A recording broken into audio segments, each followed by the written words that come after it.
or just, I was reading the chat while I was talking. I will get started here in just a minute. This should be fun tonight. Hi, Robert. Hello. Nice seeing you too, Luke Fish.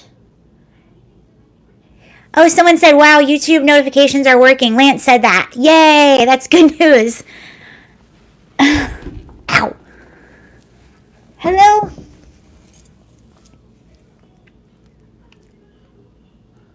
Okay, I'll get started in just a minute. How is everyone? Hi, Nicholas.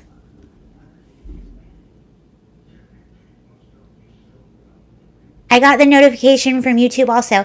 Yay! That makes me really happy. Because I always hear that they're not working. Hi, Sarah. King of Russia here. Stop it. King of Russia. Hello.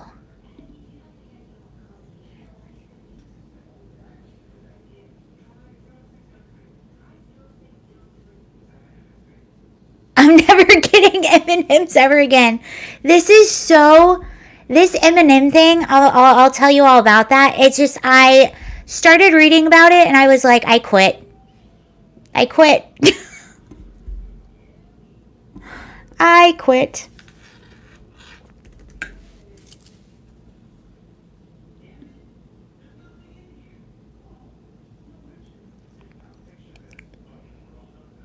M&Ms are closeted Skittles. Change my mind. I have not had a Skittle in a long time. Hello from Indiana.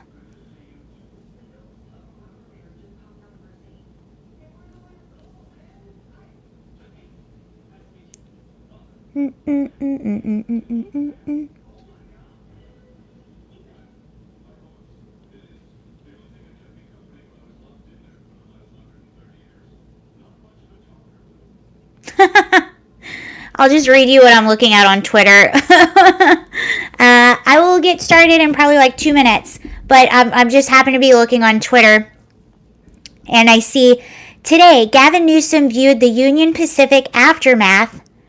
Okay, so remember Union Pacific? That's the train, the company that owns the trains. They caught the murderer in LA who killed Brittany. Was Brittany a different one, or were you referring to Brianna? Brianna is the 24-year-old. Hi, Jersey. Brianna was the 24-year-old who was murdered while she was working at the furniture store. Oh, Brianna. Yes, they did. They caught the person rather quickly. And I was talking to my mom about this. I haven't heard any information after they caught him. And honestly, he had that was pretty quick for me. Someone said that they thought it was slow catching since they didn't have facial recognition. Well, no, they identified him pretty quickly. It was just a matter of finding where he was. It was a homeless person who just kind of bounces around a lot of places. And thankfully, what's really sad is a lot of these things, you'll get them on CCTV footage, and they have their face mask on, they're wearing a hat, there's like a hoodie over the hat, and so it's hard to identify the person. But this guy, I think the way his hair was, he had those dreadlocks and it was such a distinct look that I think it was a little even easier to catch him, not just by his clothes, because there's a lot of people that dress very similar to him. MAGA from Boston. Yeah, and someone just mentioned the $250,000 reward probably didn't help. I wonder how they caught him, if they got a tip or something. That'll be interesting. But I'm really glad that he is away. There was a nurse. He had that weird backpack. Yeah, he had that as well. You're right. They said his backpack was very distinct. Oh, okay. I actually didn't know that. I saw it on the footage, but from how I was looking, good evening. From where I saw it, I couldn't tell the backpack was distinct. They also caught the person who was responsible for the person who pushed the nurse. There was a nurse on her way to work. She was 70 years old, worked in an emergency room, I believe at a UCLA hospital, or USC hospital, something like that. She threw away the keys. I agree. And that was such a high profile case, and a lot of people paid attention to that. A lot of people in Los Angeles paid attention to that. People that normally don't know about these things, or when these things, it was such a big story, and it was such a shock to a lot of people that I think they have no option but to throw the book at him. So I think they will.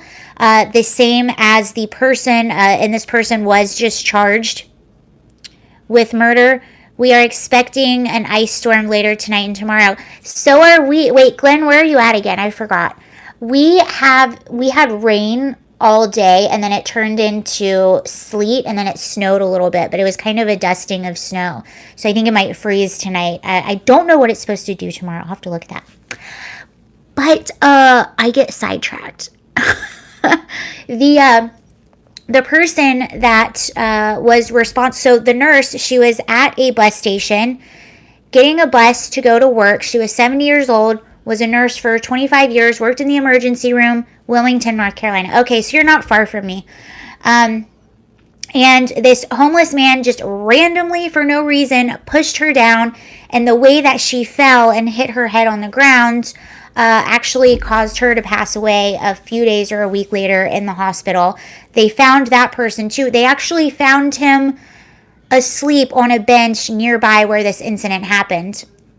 And now they have him, he's away. I believe he's also getting a psychiatric evaluation, but I have a feeling that the book will be thrown at him as well. When attacks happen like this, especially to a nurse and a grad student and people that are contributing to society and adding to society by their existence and the work that they choose to do, and then you have these individuals who are just homeless, doing drugs, just taking away from society, and that's all they do, and it's really sad. So it's sad.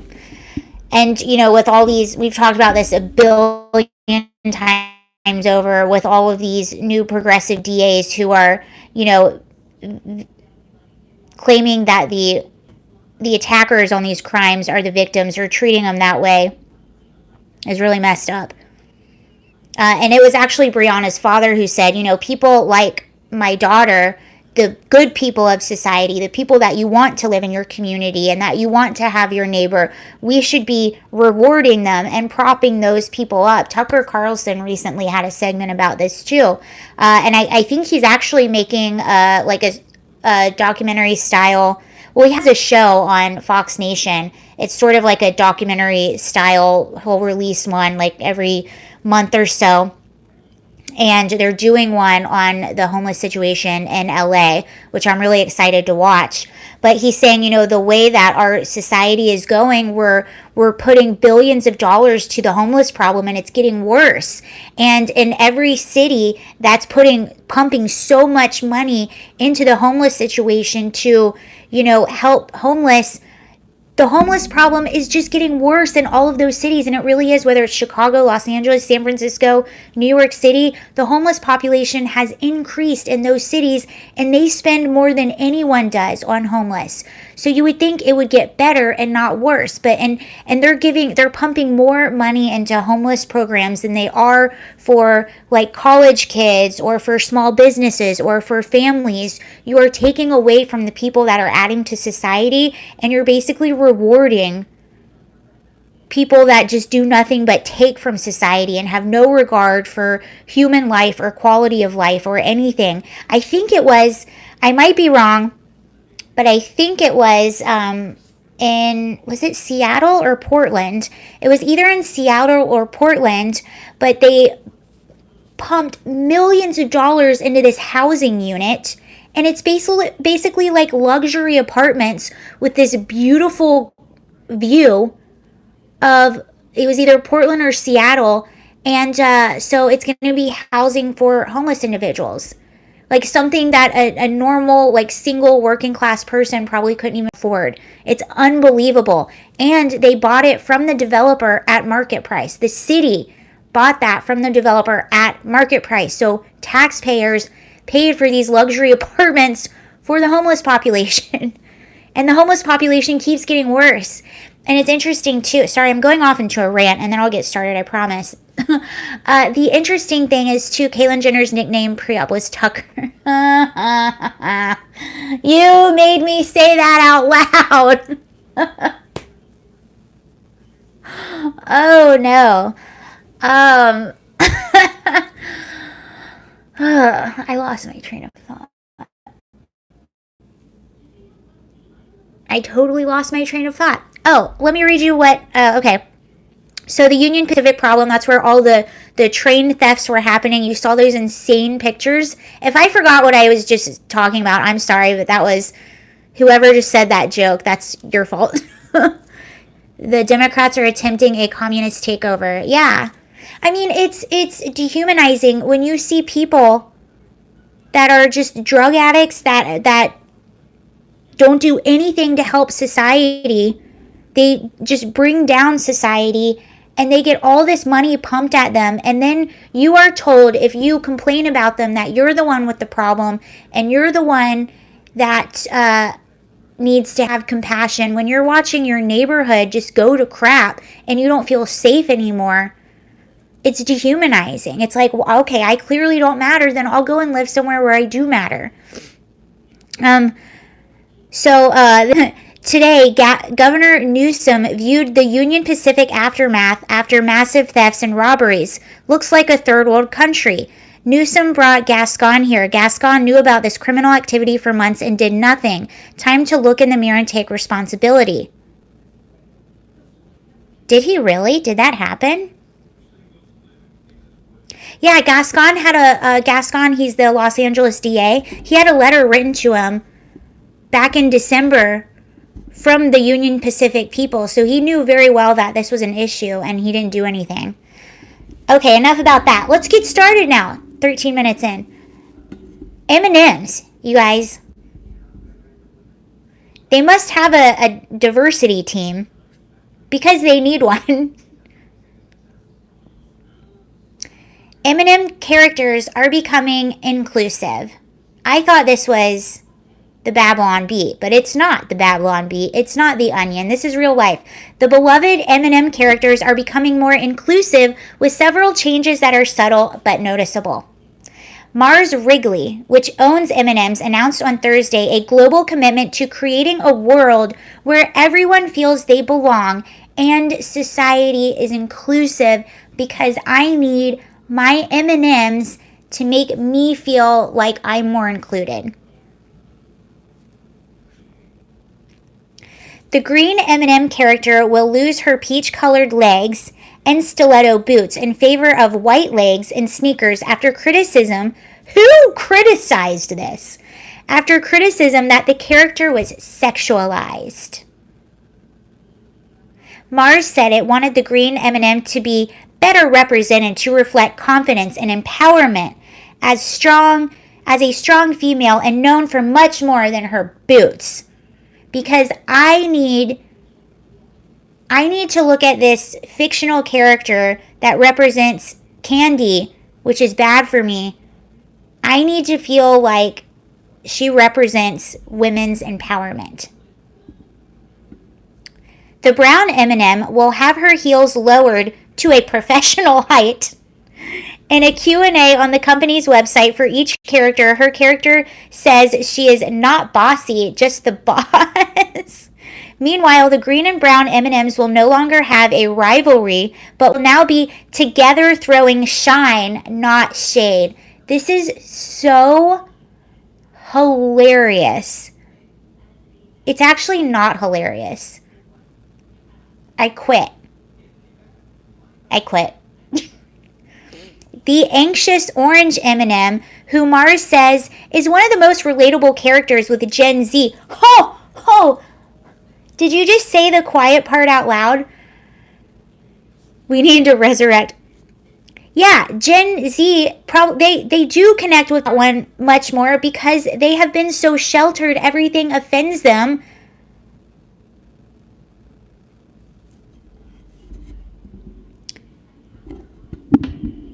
One of the oldest, most relatable characters with Gen Z, the most anxious generation,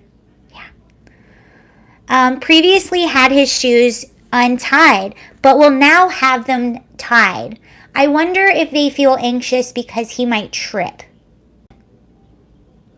The red M&M, an outspoken character sometimes interpreted as bullying the other M&Ms, will start being more kind to his fellow candy characters.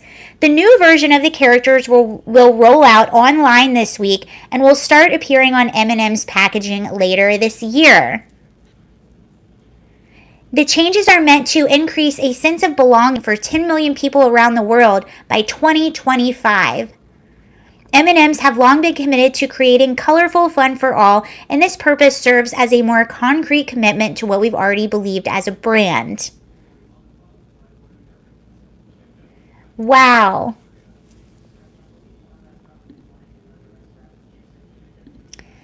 I wish I had for you. I'll have to link to it in the comment section, but there was this video that went absolutely viral, and I think it was a TikTok video made by, I believe he's an actor and comedian. He doesn't speak English. I don't know where he's from.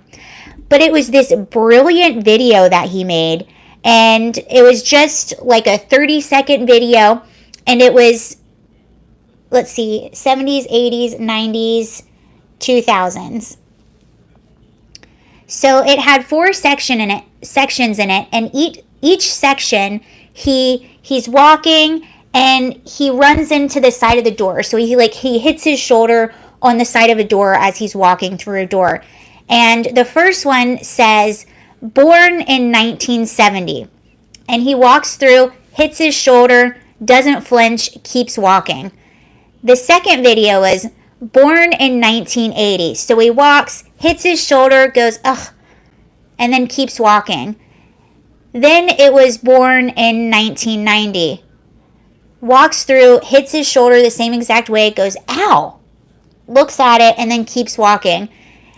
The last one was born in the 2000s. He walks through, hits his shoulder, falls dramatically, starting to cry, pauses, gets his phone out, takes his selfie, like hams it up for the selfie like he's hurt, and then he does a still of that, and it's like hashtag victim of wall, hashtag we need to change, all of this stuff. And it was so true, and it's because of crap like this. It's because of crap like this. This is like, we're so worried about hurting everyone's feelings and making everything so cushy that we've literally raised a generation of sissies, and they get offended by everything. And it's because of this whole type of mentality, this whole type of thing. And when you grow up sheltered and it's like the world is creating a little bubble, so no one ever has to feel offended. And it's counterproductive. I think there was a study done actually that by using trigger warning, so anytime someone's going to talk about something that someone could be offended by, or that could bring up any past trauma, they'll start out by saying, okay, trigger warning, we're going to be talking about this, or trigger warning. And this study actually found that saying trigger warning is more triggering than just letting the information be what it is without warning people about it.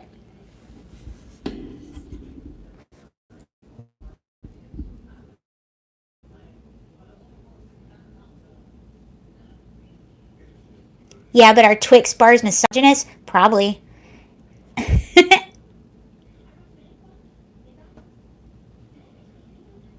Where are the Matt Dillons these days? I wonder, hold on, let's see. No.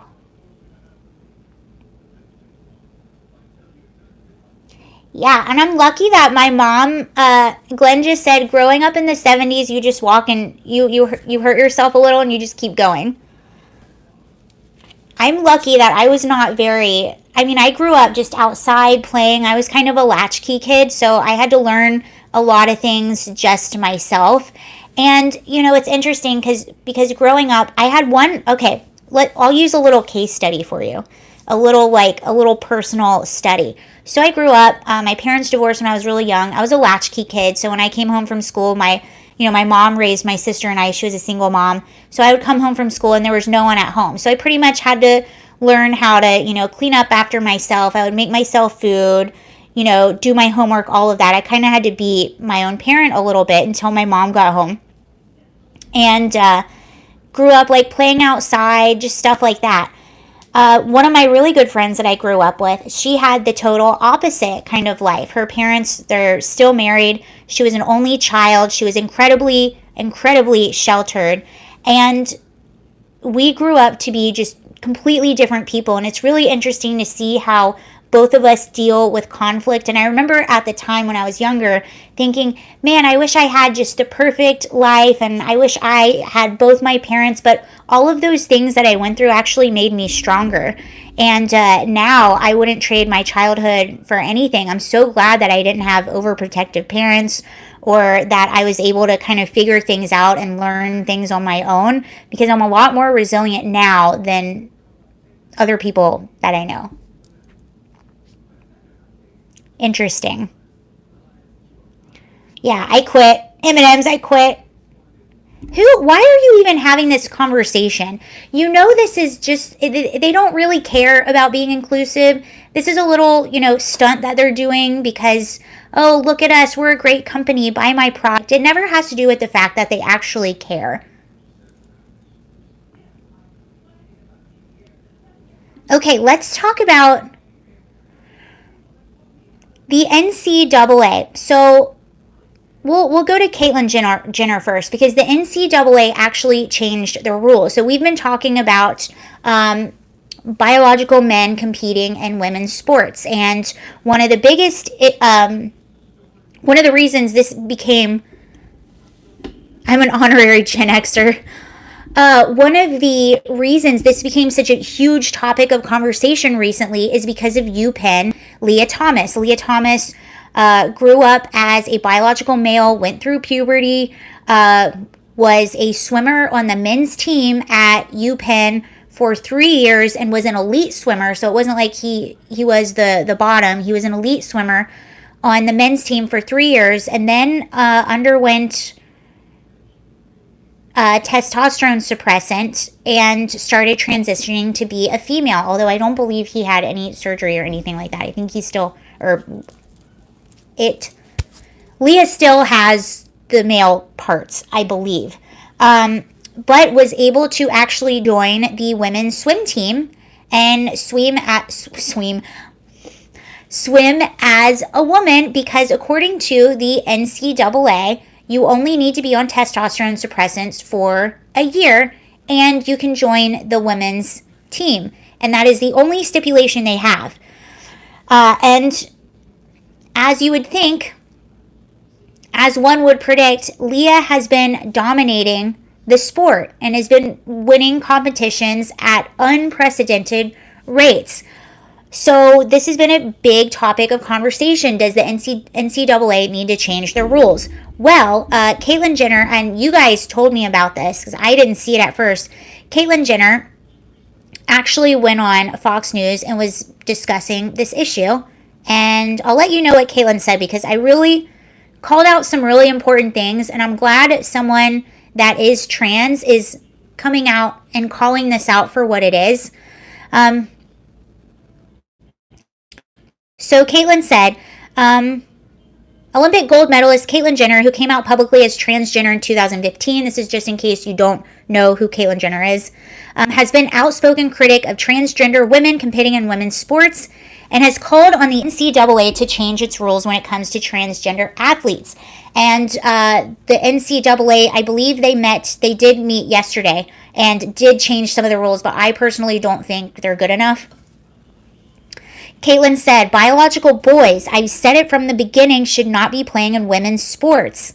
We need to protect women's sports. Obviously, this is about Leah Thomas, who has brought a lot of attention to the issue. First of all, Caitlyn said, I respect her decision to live her life authentically, 100%. And this is what I really like what Caitlyn said.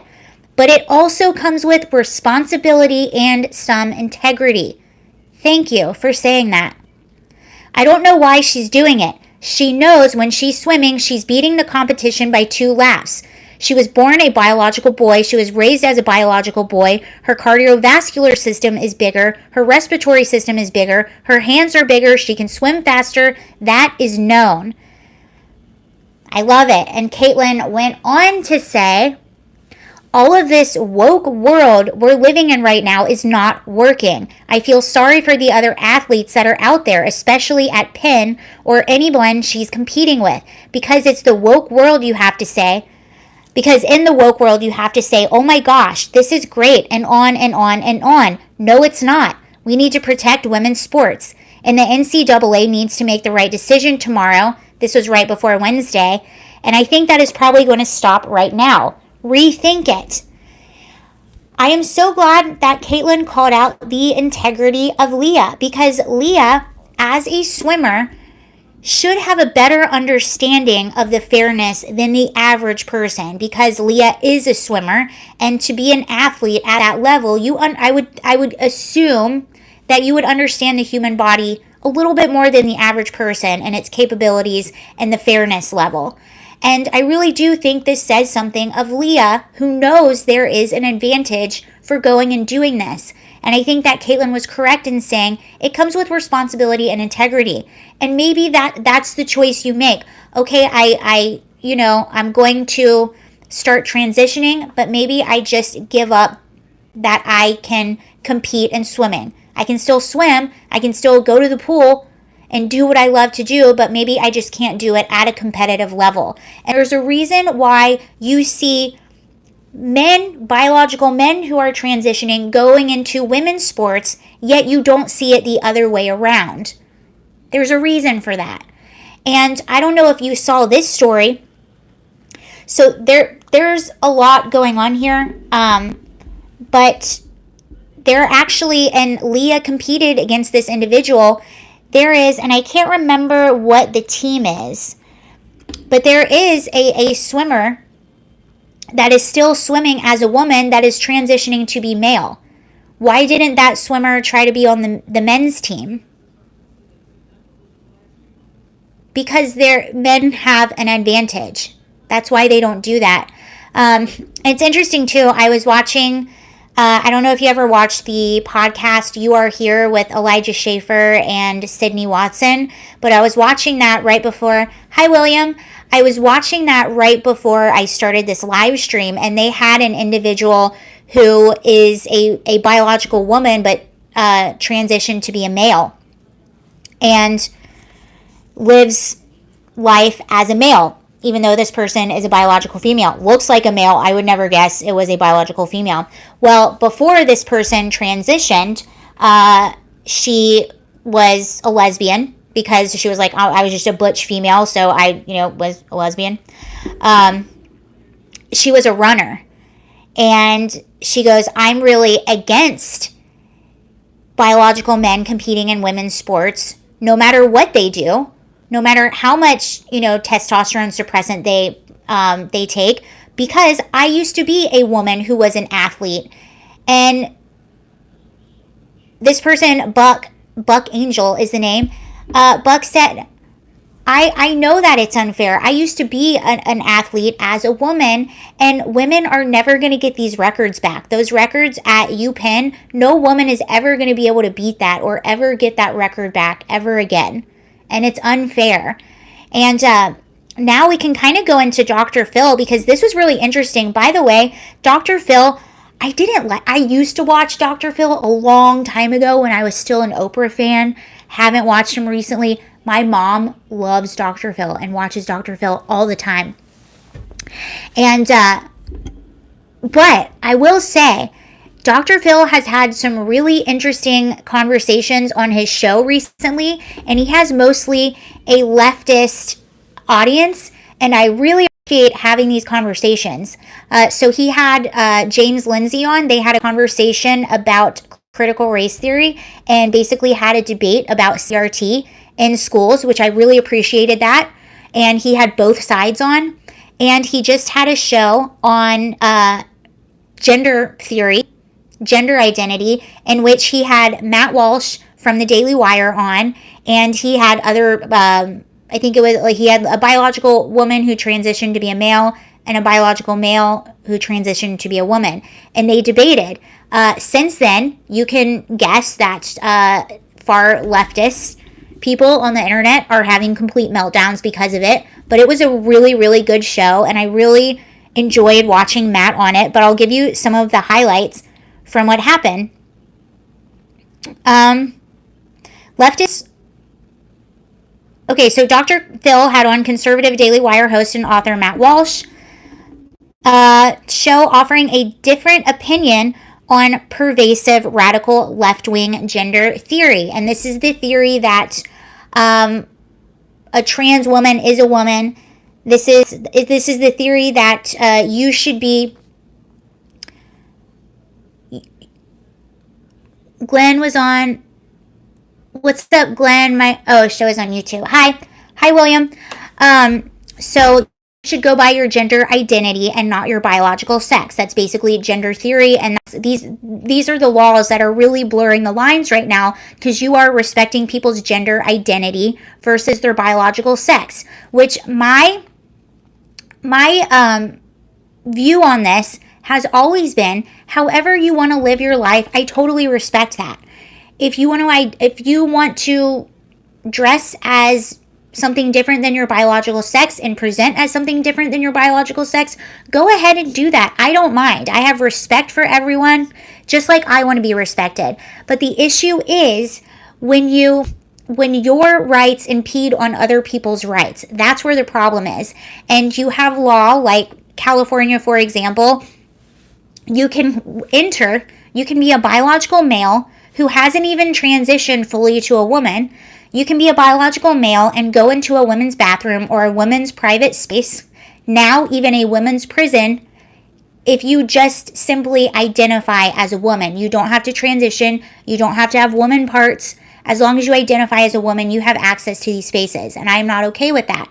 You shouldn't have access to those spaces if you are a biological man and you have your male genitalia. But that's what's happening right now. And what's even worse is that if you are, actually it's not worse, but what's also bad about this is if you are a woman and you object to this, you are basically slandered and called phobic. No, phobic is to be afraid of someone. I'm not afraid of anyone. I just don't think they should have access to those spaces.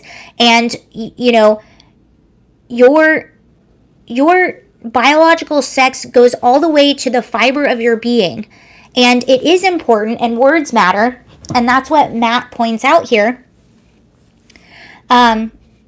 It matters what your biological sex is because, first of all, you have different health issues as a woman than you do with a man. You're more susceptible to different cancers. Men and women are each more susceptible to different cancers. It goes all into your lung capacity, your bones, your entire makeup. Women have to see completely different doctors than men and get completely different things checked than men, and the same with men. So it absolutely does matter.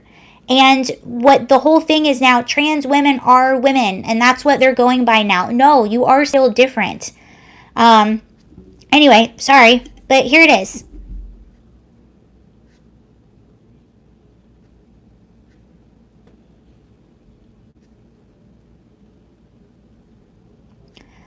So Matt Walsh was on the show, and he was debating. And one person kept saying, trans women are women. And he said, okay, what's a woman? And they couldn't answer the question. I'm going to try to find the exact quote right here. I moved my spot.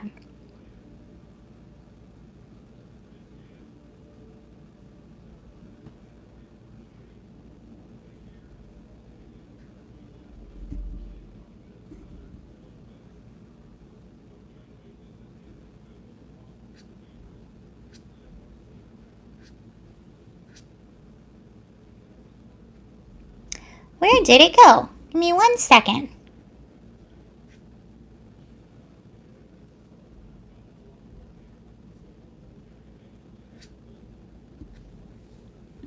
Matt Walsh. Sorry guys, I thought I had this up and I got out of it. Matt Walsh, Dr. Phill. I wanted to tell you exactly what he said on the show, and then I'll read you some of the backlash. Here we go.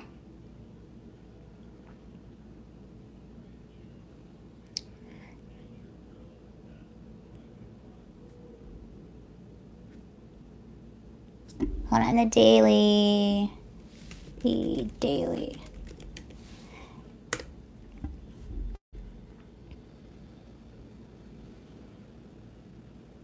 Here we go. Okay, I want to read you exactly what he said, and then I'll tell you some of the backlash. It's ridiculous. And this is what, if you follow, I follow this woman. She's out of the UK. She used to go by Posey Parker, but she had an entire campaign, and her only campaign was the definition of woman. And so she makes all these t-shirts. She made these billboards that basically said woman, adult human, female. That's all she did. And activists completely lost their minds and told her she was phobic by simply... Someone said Parker. I think it's Posey Parker. She did it backwards from the famous one.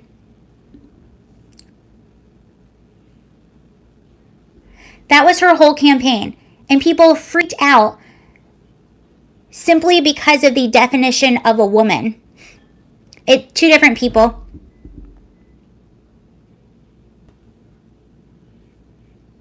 Come on, website. Load. Yes, please hurry.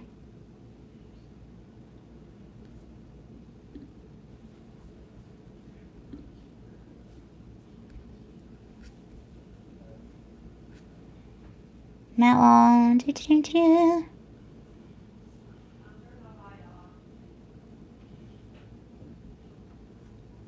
There's Dr. Phill. Hold on. I'm sorry.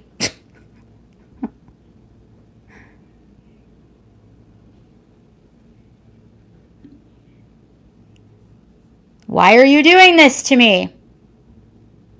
Are we boycotting M&Ms now? No, I just had it. It's...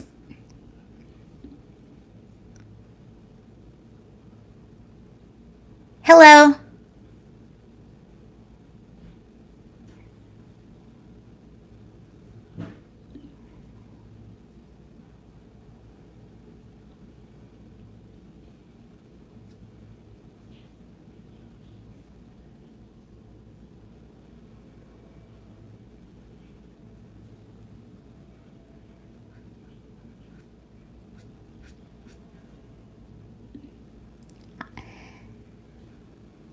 It's coming up. Hold on. I'm just going to go on Twitter.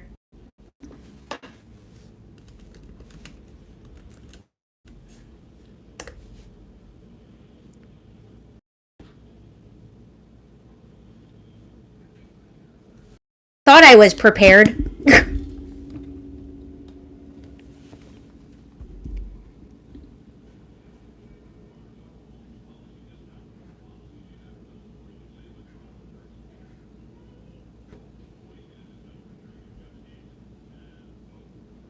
Here we go. Please come up. I should be vamping right now and entertaining you while I'm waiting for this stupid thing to come up. Okay, anyway, I think I can actually just remember what it says. So basically, Matt Walsh kept pushing back. They kept saying, trans women are women. And so Matt Walsh would push back and say, okay, what is a woman? And they would push back at him and say, well, what is a woman to you? And he goes, a woman is an adult human female. So, and he goes, what is a woman? Because you're putting so much importance on this word, what is a woman? And they couldn't answer it. And they were like, it's how you feel. It's just, it's more than just your biology. What's a woman to you? And he kept pushing back and he said adult human female. And he was like, the reason it's important to distinguish the two is that, you're Biological sex goes into in your DNA, it's in your bones, it's in every fiber of your being. That's why it's important to differentiate between biological men and biological women. And they just lost their minds. And then they tried to do in the argument, a woman was a girl. Yeah, a woman was a girl. And like I said, it's important too for health reasons because, men and women are susceptible to different types of cancers. They go to different types of doctors. Okay, here it is.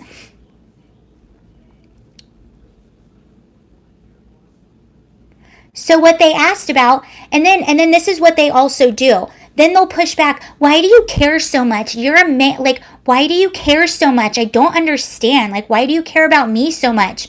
And he said, I love it.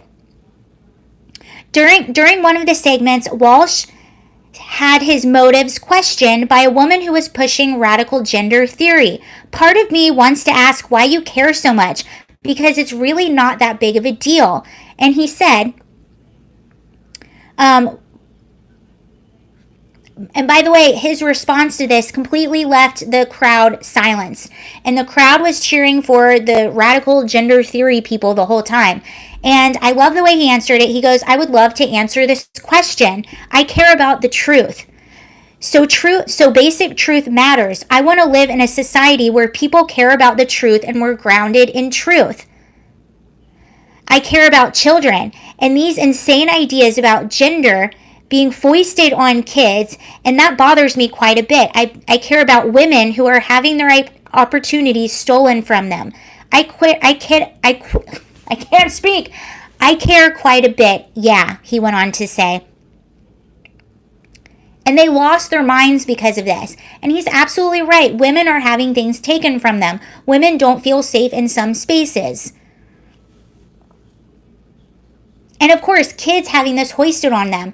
I remember when I was like 4 or 5, I was really young. And you know how you just remember very random things? I actually remember going to my mom and saying, Mom, am I supposed to be a boy? And the reason I asked that was because I like to play outside and get dirty. And my dad was a race car driver, and I would sit in his garage for hours and just watch him working on his cars.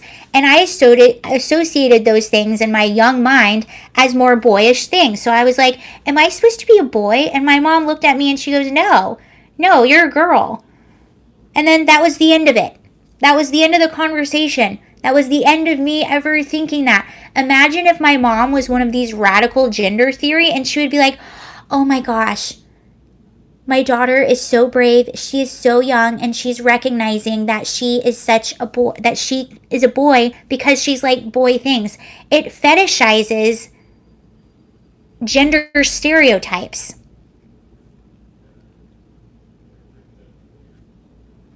He also said something else that I really, really liked.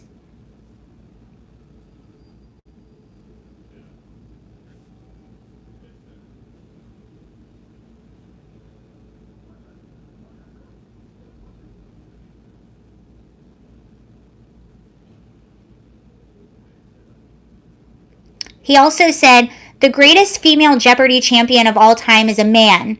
The top female college swimmer is a man. The first female star admiral in public health service is a man. Men have dominated high school track and female MMA circuit. The patriarchy wins in the end. Actually, I think that was a tweet of his that he did a while ago, and I think that was the tweet that got him on Dr. Phil's show debating this issue, which again, I commend Dr. Phill for having this debate, because when you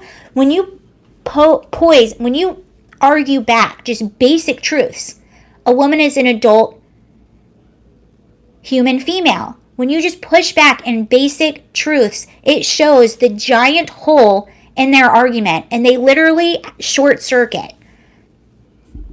And it just exposes how ridiculous a lot of this is, how ridiculous it is, and we're even arguing that biological men should be competing against women. And there are biological differences in the makeup of the body, and that's men and women separated. I don't see men and women separate separated on any type of intellectual competition, because the mind, you could argue that the mind is maybe a little bit different in a man and a woman, but the real differences are in your biological makeup.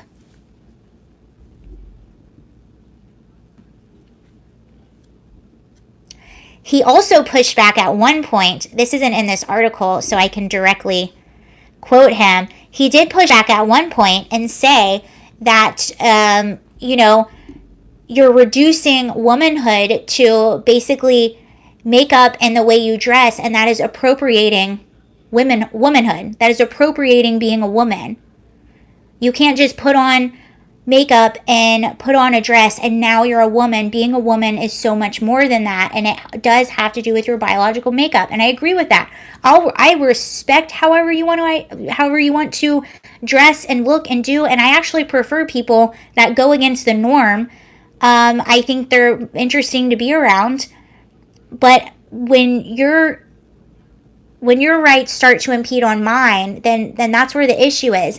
And that's another thing. It's not a human right to be able to compete in a sport and infringe on other people's rights.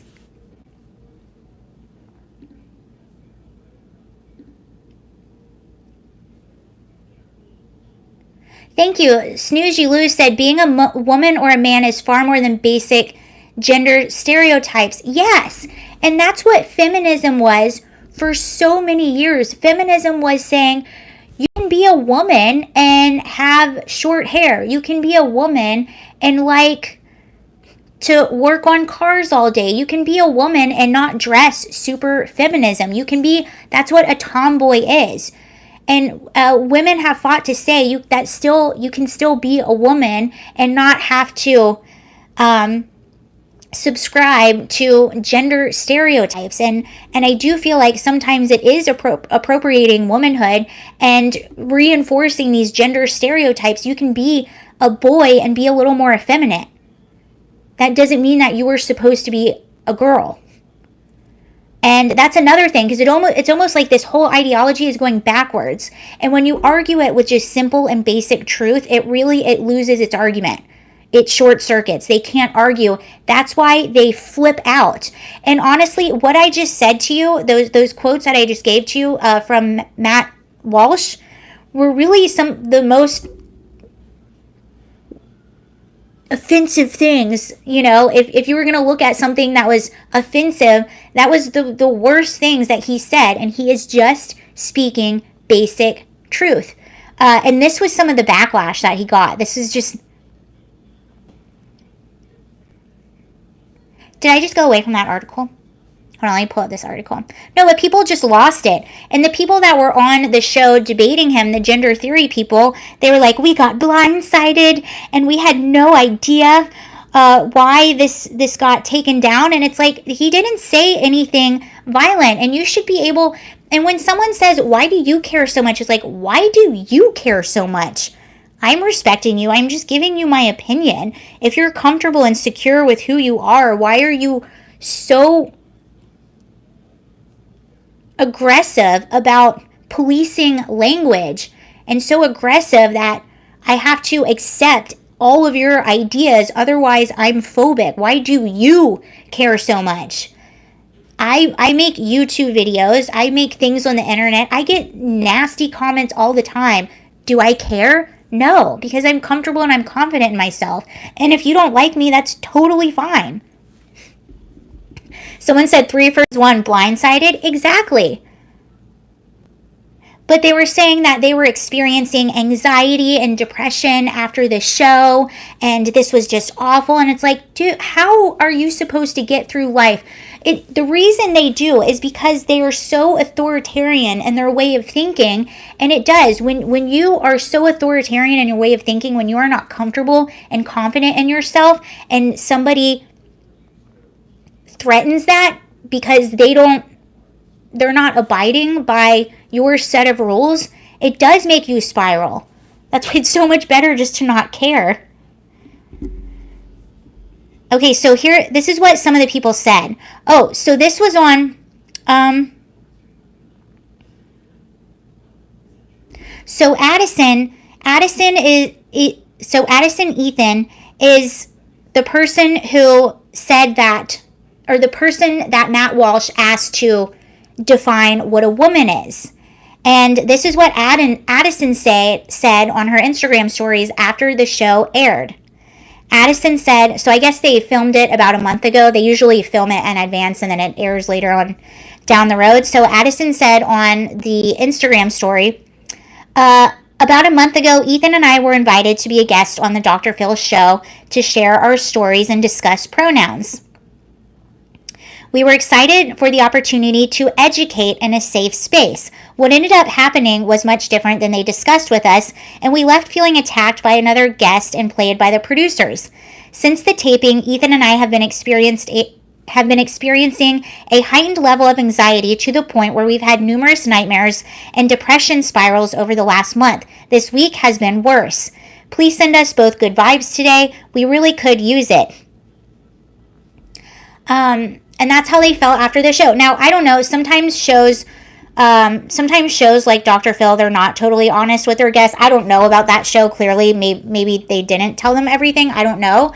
But they said that they were supposed to be having a discussion. And that's not healthy. Like, I feel bad. Like, I don't think it's okay to go to someone and be provocative in front of them just to prove a point and just to offend them. Like the people that go up to that purposely will go out of their way to use a wrong pronoun just to offend someone. I think that's a bit much. I don't think that's really necessary, but that wasn't what was happening in this situation. They were clearly just having a conversation and having a debate. And I feel bad that people get offended and upset that easily. And if you really believe in what you're saying and you are on the side of truth and you are confident in yourself, you don't spiral this much by having a conversation with someone that disagrees with you.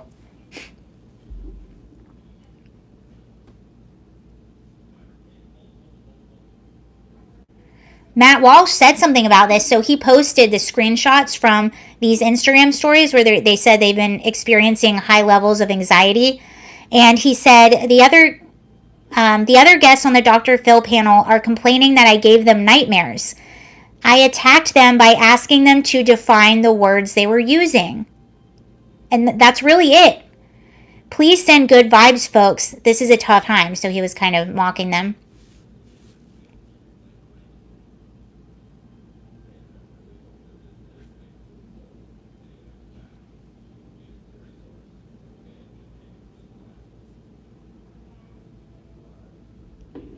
Cute atomic Donald snowflakes.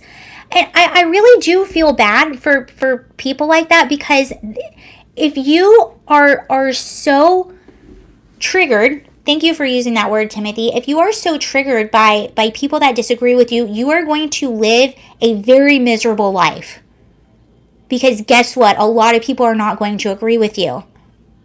And the truth of the matter is, and what Caitlyn Jenner said, Caitlyn Jenner had a really good point. This woke culture is making people afraid to speak up because they get canceled by the mob, or people get offended. Most people are nice people and they don't want to offend others. So that's why so many people are like, okay, I'm not going to speak up. Most people agree that, biological males should be competing with biological males. Most people agree that a biological male should not be in a woman's bathroom and things like that. And most people agree that biological sex matters. But a lot of people are afraid to say anything because they don't want to hurt anyone's feelings or they don't want to offend anyone. But I want everyone to be as miserable as I am. You know what's so interesting? I don't even know if I should get into this right now because I don't even have, oh.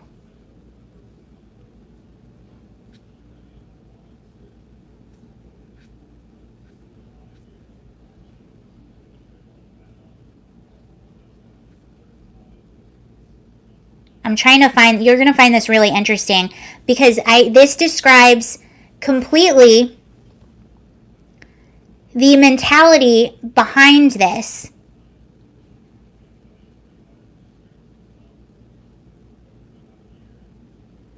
So there was this Tumblr. Apparently, I don't know anything about fandom. I do not know anything about the show Glee. But there was this post on Tumblr that went viral a while ago. So apparently, Tumblr was like the Instagram of before there was Instagram. I was never on it.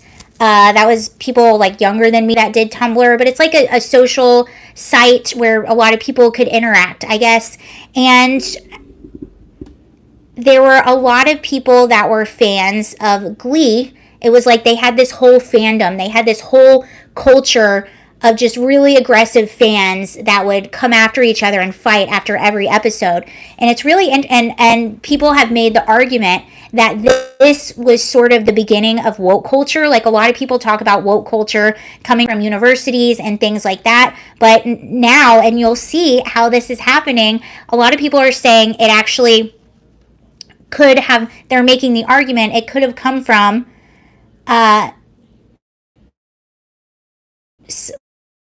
sites like this, and they use Glee as a little case study because of this thing that went viral.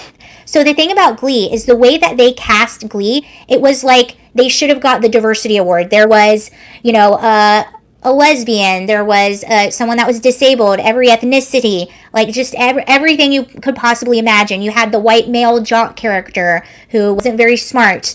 And the way that the show was is the people in the Glee Club were kind of like the outcasts. So what would happen were fans were watching Glee and they were identifying with certain characters, like, oh, that's me, that's me. All of the characters were oppressed, right? So these were all characters that were outcasts, that were kind of oppressed. And so the fans watching the show would identify with specific characters and started getting really kind of personal and emotional about it. And the fans would like fight with each other on Tumblr. So this is the post that went viral. And I want to read you, and the person that wrote this post did an interview and talked about this whole culture and how it started to become really toxic. And guys, this is woke culture. So here's the post, and some of it you're not going to understand, but they'll explain more. The post was, we turned on each other. Clayne versus cum. And by the way, they also used to do something. This is why I didn't know if I wanted to get into it, because they use slang that's like with this fandom culture, and they ship people. So they'll take two characters from the show and ship them, and they're like, they should be in a relationship, and they should be in a relationship, and they should be in a relationship. And then they'll give them like names where their names like go together, you know, like Bennifer, like that, like Jennifer Lopez and Ben Affleck. So that's where like Clayne versus Coom comes from. We turned on each other. Clayne versus Coom, and Finchel versus Fayberry. Santana fought everyone, so Britannia stands fought everyone. Character versus character. Ship versus ship. Blogger against blogger. We effing hated each other. There was no Glee fandom. There were character fandoms and ship fandoms, and it is it. And our mottos were all F Glee. The post... So that was the post that went viral, and now this magazine is talking about the post, and then they'll go in to talk to the person that wrote the post. The post, which can be read in full here, had over 37,000 notes or reactions on Tumblr. The author, who goes by the Tumblr username 12Clara, said in real life is a 25-year-old woman named Erin who works in marketing in Los Angeles, kindly agreed to answer some of Slate's follow-up questions.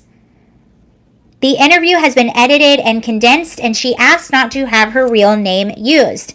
She said, I've been in internet fandom since I was like a child. I was in Harry Potter when I was 9 and 10, and in my teen years. Glee came out after that. Glee was probably the fandom that had the biggest impact on me. I was extremely involved. I was a person that wrote fan fiction for it. I would make little GIFs and graphics and stuff like that. Glee was the most prolific fandom I've ever been in. Everyone was constantly contributing something.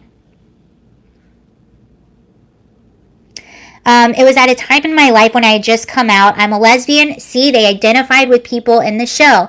I'm a lesbian, and Glee started tackling what I had been going through. To see that represented from a character standpoint is something that really impacted me personally. It's not like Glee was just a show I was watching and enjoying. It was like me personally, almost, that I was watching on screen. So it was like they were connecting. That was it for me and most of the people who were in it, because on Glee, they really tried to represent everyone on every issue you could tackle, even minority. It was just in a period where I was open to a lot of growth and understanding in ways I hadn't been. Okay. So they went on to ask, what was the reaction in your post been like? I've been reading the tags, and the most common response I've seen is people being like, war flashback. I'm literally having war flashbacks. And this is the future of wokeism. I know this is a lot, but this is going to blow your mind. This is wokeism, and I think that in the future, this is how people are going to be looking back on this culture and this mob mentality of the internet and canceling people and being so sensitive to language. The weirdest thing about me is it has been the amount of people who have reblogged and retweeted and been like, oh my God, this is not even an exaggeration.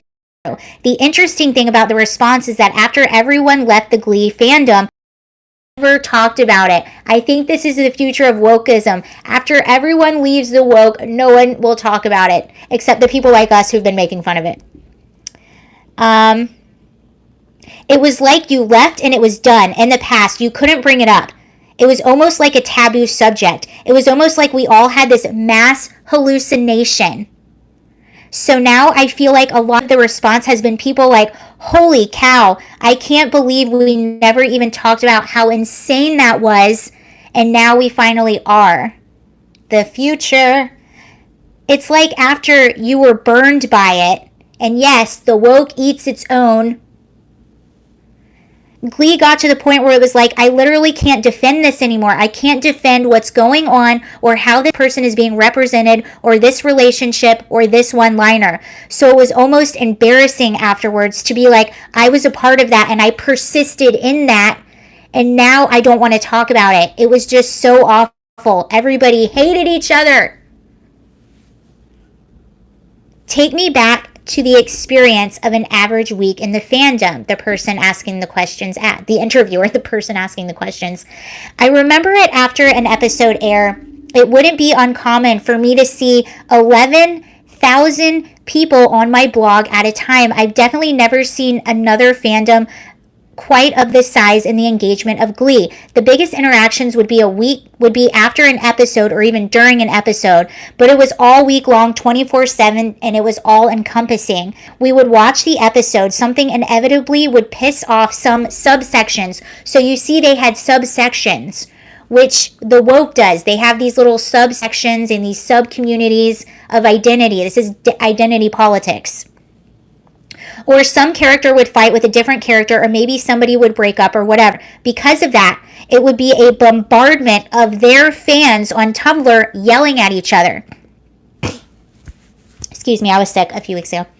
Fighting or trying to claim that what happened was problematic or that it shouldn't have been represented this way. Just nonstop harassment from every side.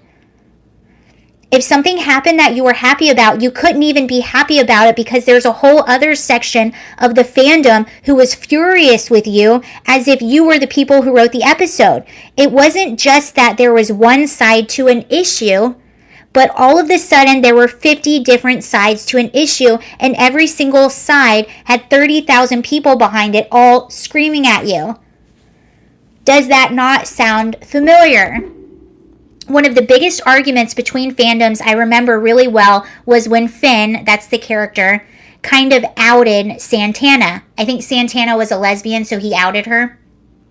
I think. I don't know. If I'm wrong, I'm sorry.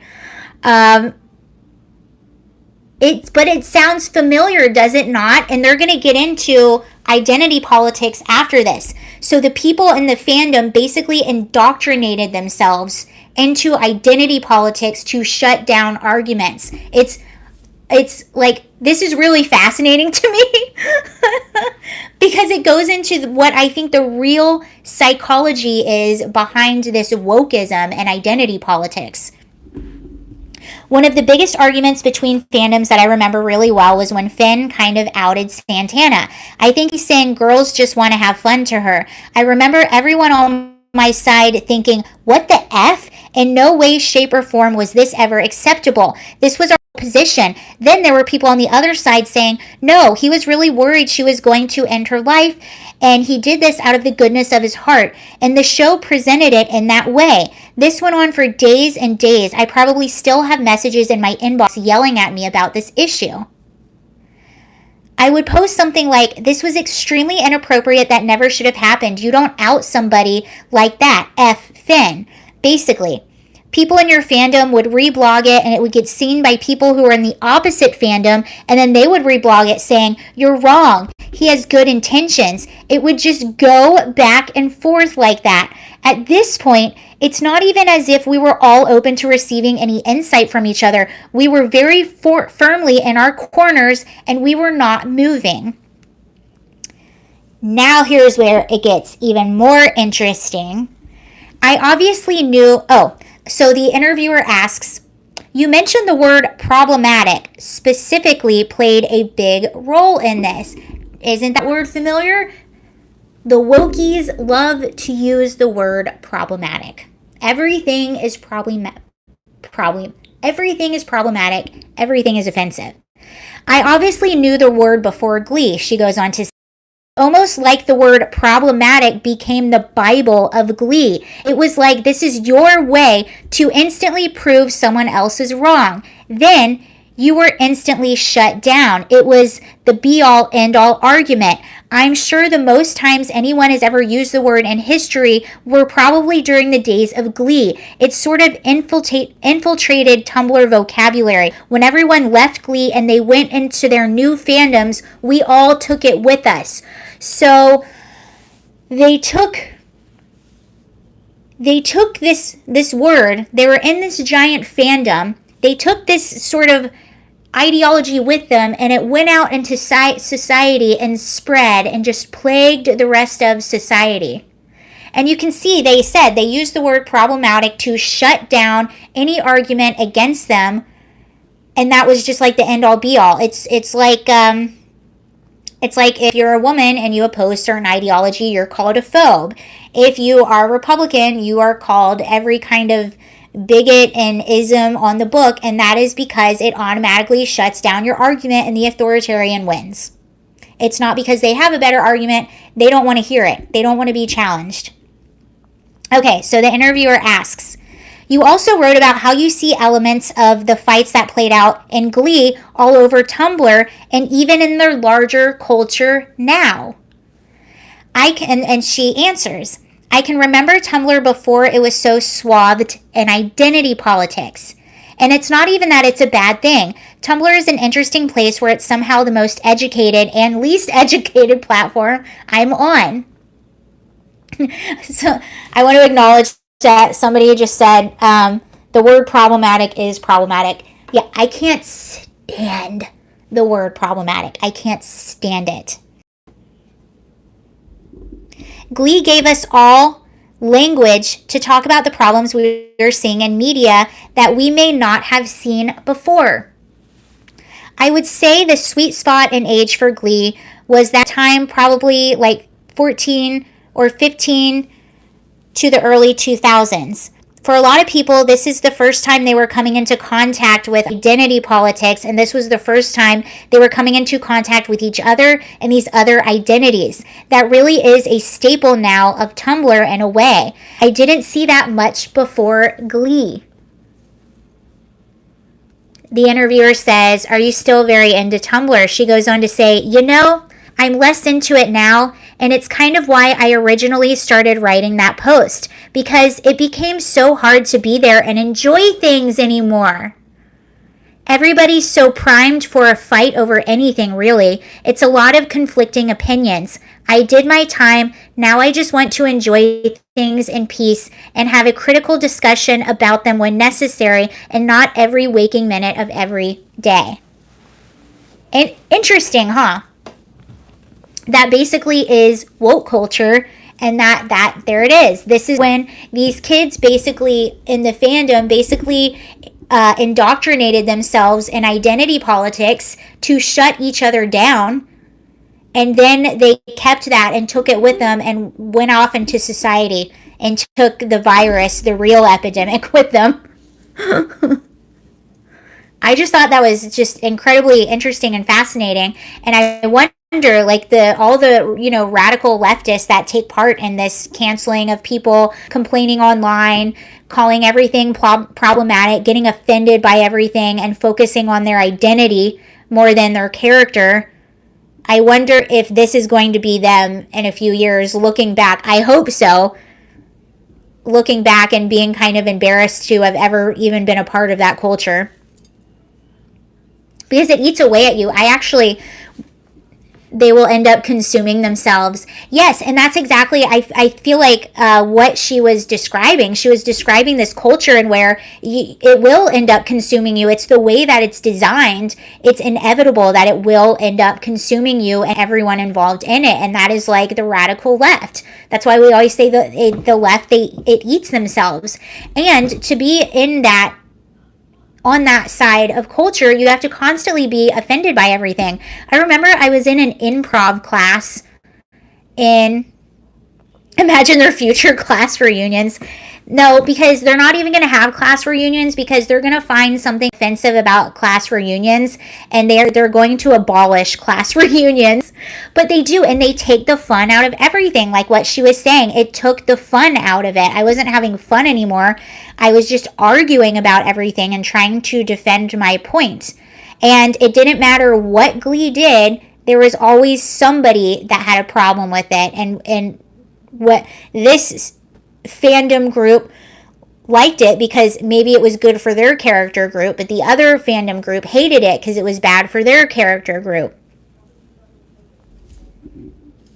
It's exhausting. Oh, I was in this improv class in Los Angeles, and I had a girl who just perfectly exemplifies a super woke college student. And it's improv class, right? It's supposed to be fun and free, and it's supposed to be a positive thing. And every single day this girl had a grievance with something, to the point where my teacher actually said something to her, and I can't remember what he said, but I remember thinking, like, you are like college aged, you should be having fun, you should be free thinking and laughing and going out with your friends, and instead you're trying to police everyone, and you're offended by everything, and you're trying to find the problem in everything. What a miserable way to live. Anyway, what? I just thought that was really interesting, and was kind of a little look into the psychology of that mentality.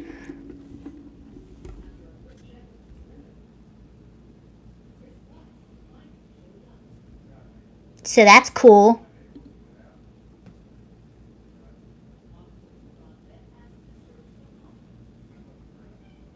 Loved our game, Petite and the... What? Did the fandom implode? It did. I think it did. Or it just fizzled out. Did the show end? Is Glee still on? I never watched Glee. Either that, or it fizzled out, or it imploded, but then they were just like, no one talks about it anymore. Like, it almost sounds like they were almost like, it was like, yeah, we don't... Little Rascal. I remember the Little Rascals. Were you in the movie Free Lunch Express? Yes. So I used to be on a sketch comedy show. We were actually on Blaze TV, but I don't think our library is on Blaze TV anymore. And I think it was the production company took it down. I don't know why, but our contract with Blaze TV ran up right before 2020, and our show went on hiatus because we filmed Free Lunch Express. It's like a comedy about Bernie Sanders. And I didn't have a big part in that, but since I knew the production company, they gave me a few like smaller parts. So yes, I was in that movie.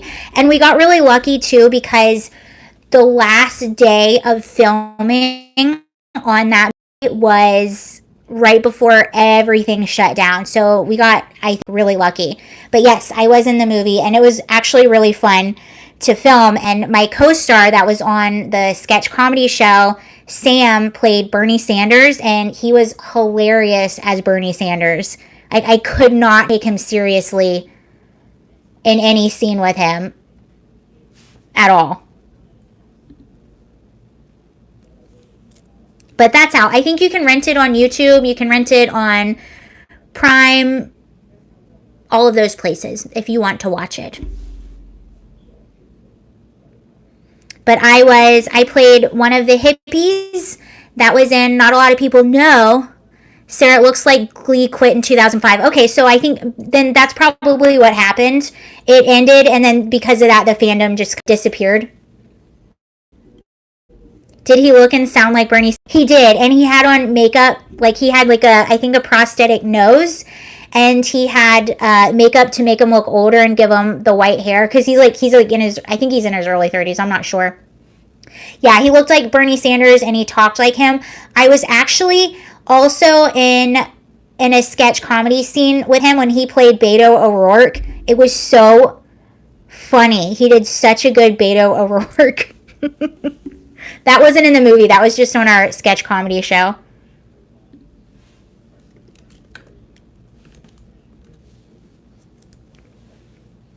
I saw a clip of it. Is the rest of the show funny? This show, yeah, I liked it. It was really funny. It was really fun. If you go on my Instagram and you scroll down on my Instagram, maybe I'll maybe repost some of those on my Instagram. Just search Sarah Sansoni on Instagram. If you go on my Instagram, you'll see a lot of clips of the show.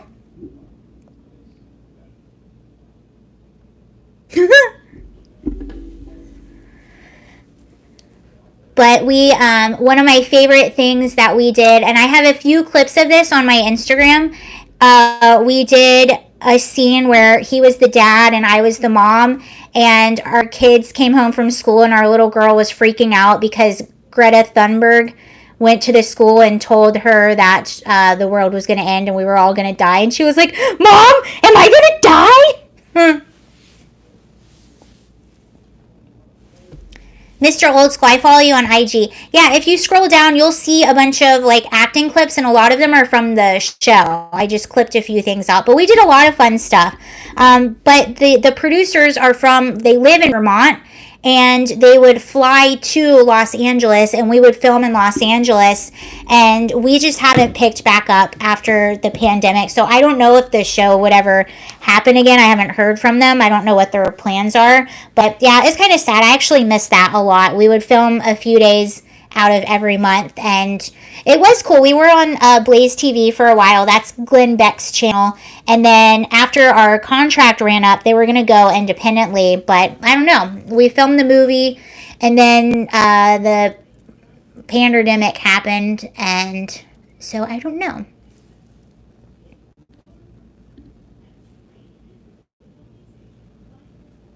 Laura Ailman as AOC. What about the Star Raiders show or something like that? Says you played. Yes. So Star Raiders, I actually had a small role. That was a very small role. I did that because I was really good friends with the writer and director of that movie. And I helped him with some pickup shots. But I played, it was a sci-fi movie. And I played Andromeda. So I was like a space person. I was not an alien. I was like a space military I don't know. I was flying a spaceship and then we got blown up. But that was pretty fun. The writer and director of that film, he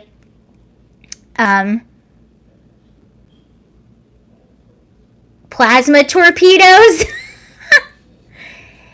That's what it was. I think they were plasma. Is that what it was? I can't even remember because that was such a long time ago. Plasma torpedoes. Yeah, and we got blown up. And but my friend, he also owned he lives in Denver. I should have taken more advantage of that. But he owned this like big warehouse where he taught people how to do movie stunts. So that's pretty cool. And that's where we did the torpedo scene. And I got to do my own stunt where I got blown up, which is cool. But he didn't give me a stunt credit. I really wanted that stunt credit on IMDb because it just would have made me feel cooler. He never gave that to me. I have a bone to pick with him. Hi, my name is Sarah. I do my own stunts. Meaning I did one stunt. That's it.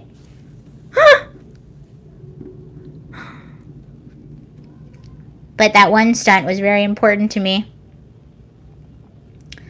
Alright, you all. I think I'm going to go ahead and head off. That was a fun live stream. Sarah, did you see the interview on Fox News with the sister and lawyer suing Alec Baldwin? No, or Alec Baldwin. No, but I want to. I'm going to look that up. I saw the clip right before I went live. I'm going to look it up right now because I want to see that. So if you guys don't know, Alec Baldwin is being sued for $25 million, and it's the wife and sister of one of the soldiers who was killed in Afghanistan. So what was a really nice thing that Alec Baldwin did turned into typical Alec Baldwining. But he sent the sister and widow $5,000 and said, I'm sorry for your loss. Like, you know, he did good service, which is a really nice thing. And you can't leave. I haven't hijacked your show in a while, Timmy. I'll be live tomorrow again, probably like 8 p.m. I'll go live tomorrow. It'll be Friday. That should be a fun live. And we have bad weather, so I'm probably not going to be going anywhere.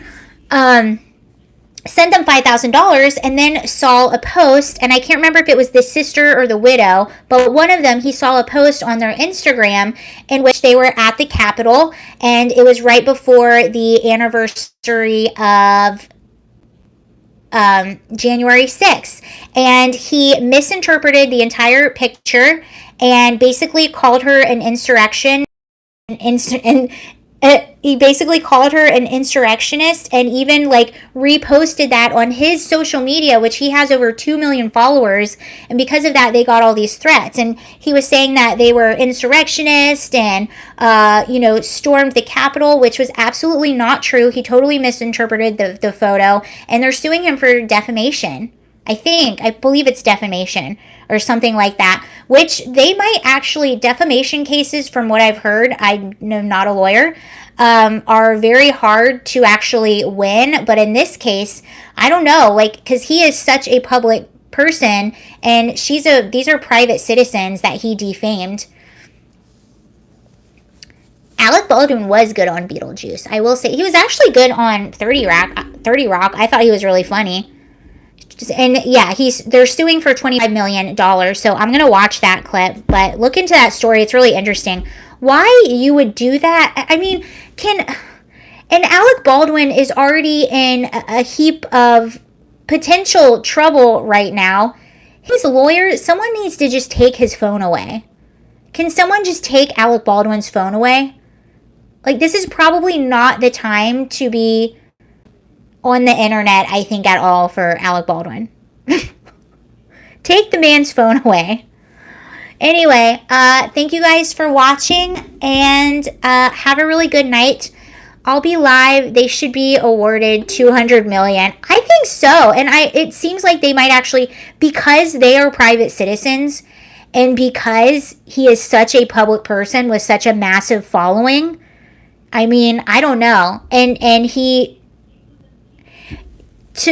a lot of times to win a defamation, you have to prove that the person had malice. And the way that Alec talks, I don't know. It seemed pretty malicious to me. Anywho. But I am going to go, and I hope you guys have a really good night. I'll be live tomorrow at 8 p.m. if you want to come join. And if there's anything you want to talk about, put it in the comments. But I will see you all later. He is actively malicious all the time. He is. That's why, gosh, with everything that he has going on, take his phone away. He shouldn't have a cell phone. Okay. Yeah, take care, you guys. So if you want to come tomorrow, that should be fun. And I will see you later. Have a great night. That was fun. Bye, Glenn. Bye, everybody. Bye. I am still in VA. I don't know when I'm leaving yet. Probably around March. All right. Bye, everybody. See you later.